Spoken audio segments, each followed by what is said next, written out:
trial. This after more than 4 hours behind closed doors this afternoon.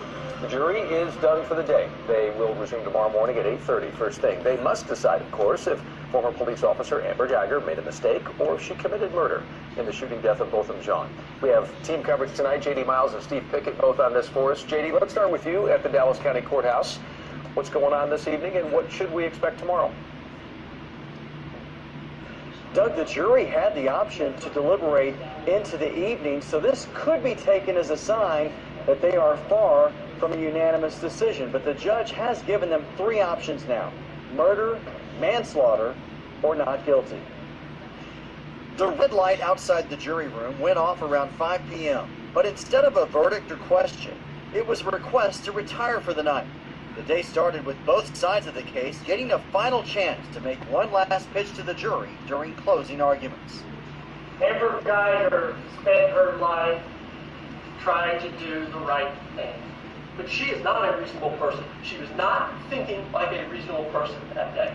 Prosecutors argued that the former police officer ignored warnings that she was walking into the wrong apartment on the wrong floor and ignored police policy when she shot and killed Botham Jean, thinking he had broken into her apartment.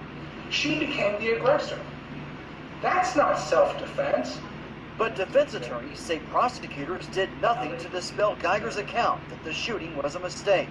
They warned the jury not to dwell on the affair that Guyger had with her patrol partner, or whether she tried to give Jean proper medical attention after she shot him. Everything that they have done has been to try to distract you and trick you. The state must prove beyond a reasonable doubt that the defendant did not make a mistake of fact constituting a defense. They can never overcome that burden in this case. Guyger was able to offer the jury emotional testimony during the trial. Prosecutors reminded the jury that Botham Jean could not. This is all I can bring in. Mr. Jean can't come into this courtroom and appeal to your sympathy or to your emotion.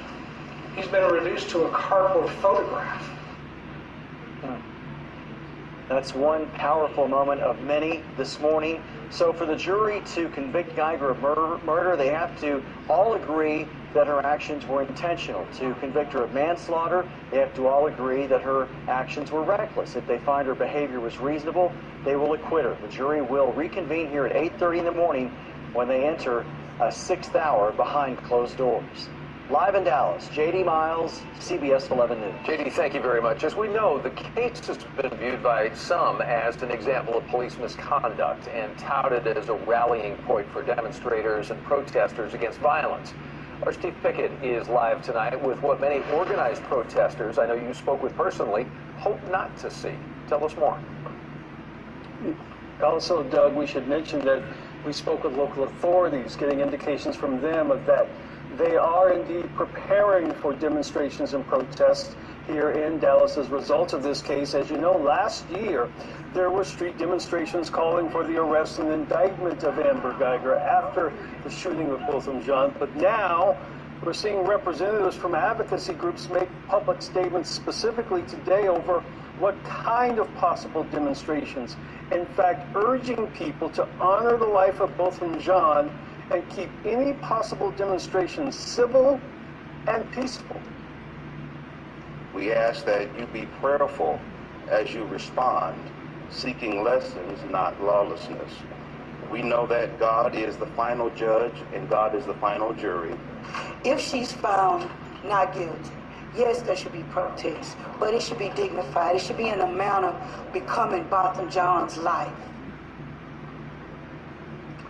Ms. Green, who has been part of previous police protests, protesting the Dallas Police Department on what she calls police brutality and unlawful shootings of citizens, says they are concerned that there are people out there who are rallying for public demonstrations that would not be civil based on what this jury comes back with. But again, as you heard that voice from her and the pastors as well, they say if there are to be protests in this city, they should reflect the honor and duty of Botham Jean's memory.